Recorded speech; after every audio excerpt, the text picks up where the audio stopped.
नमस्कार दोस्तों, मैं दीपक शर्मा अंग्रेश आपका स्वागत करता हूं द लीगल चैम्बर में। अब दोस्तों, आज की वीडियो में मैं एक काफी इंपॉर्टेंट टॉपिक आप लोगों के साथ डिस्कस करने वाला। जी हां दोस्तों, अक्सर देखने को मिलता है कि जब बात आती है परिवार की संपत्तियों की, यानी कि फैमिली प्रॉपर्टी की, और उसके अंदर जब बात आती है बंटवारे को लेकर, तो काफी ज्यादा झगड़ा होता है।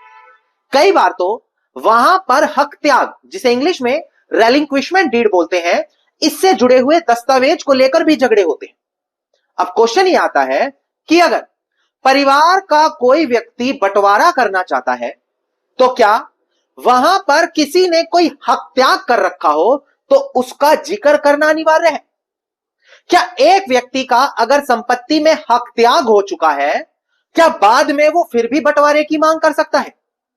अगर एक हक त्याग हो गया तो उसको कितने सालों के अंदर चैलेंज करना पड़ता है? क्या बंटवारा करने की भी संपत्ति में कोई समय सीमा है? क्या परिवार की संपत्ति में अगर म्यूटेशन में किसी का नाम नहीं चढ़ा तो उसका हक खत्म माना जाएगा? बेसिकली आज की इस वीडियो में मैं ये सारे के सारे टॉपिक कवर करने वाला हूं। अब दोस्तों, अगर आप लोगों को हमारी ये वीडियोस अच्छी लगती हैं, अगर आप लोगों को लीगल चैम्बर टीम की तरफ से किए गए एफर्ट्स अच्छे लगते हैं, तो बिल्कुल छोटा सा अनुरोध है, वीडियो को तुरंत लाइक कर दें बिल्कुल स्टार्टिंग में, और कमेंट सेक्शन में जरूर लिखें कि देश और दुनिया के किस कोने से आप हमारी ये वीडियोस देख रहे हैं। तो चलिए दोस्तों, अब आज की इस वीडियो को हम ज्यादा लंबा ना करते हुए आज की इस वीडियो को स्टार्ट करते हैं।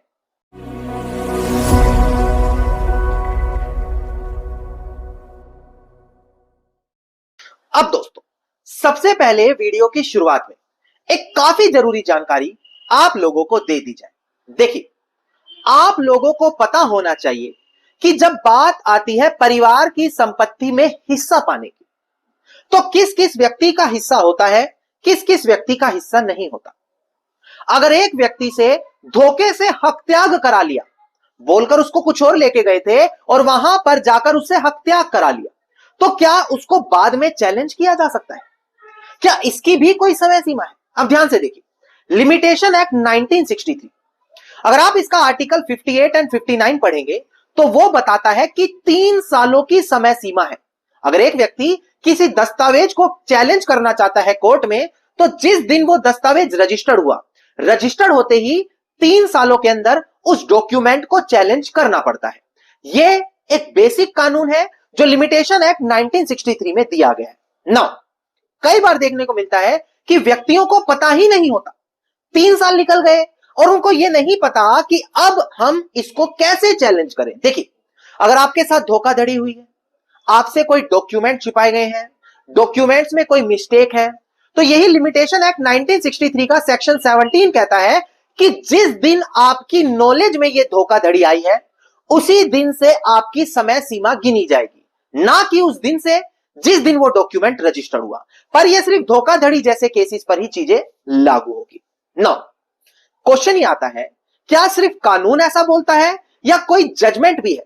देखिए, ऑनरेबल सुप्रीम कोर्ट समय समय पर काफी सारी लैंडमार्क जजमेंट देता रहा है।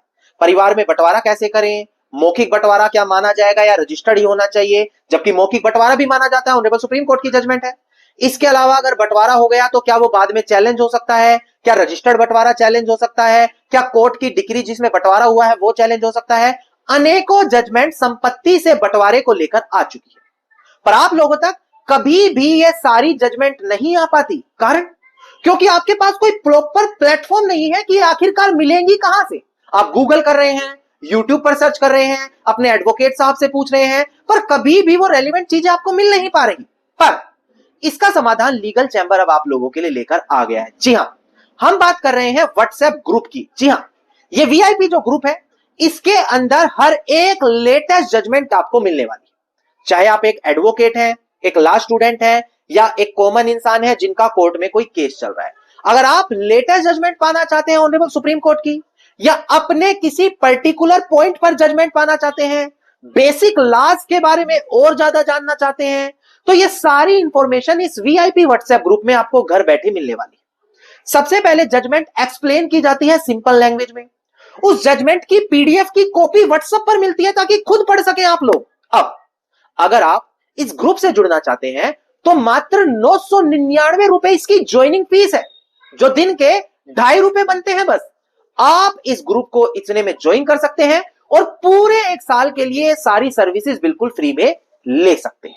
अब ऑलरेडी ग्रुप में 330 से ज्यादा सदस्य जुड़ चुके हैं और मात्र 20 लोगों की अब जगह बची है, उसके बाद हम आपकी मदद नहीं कर पाएंगे। तो अभी भी आपके पास मौका है, वीडियो के डिस्क्रिप्शन में जाएं और तुरंत जाकर वीआईपी ग्रुप जरूर ज्वाइन करें। अब यहां से हम अपनी मेन वीडियो की शुरुआत करते हैं।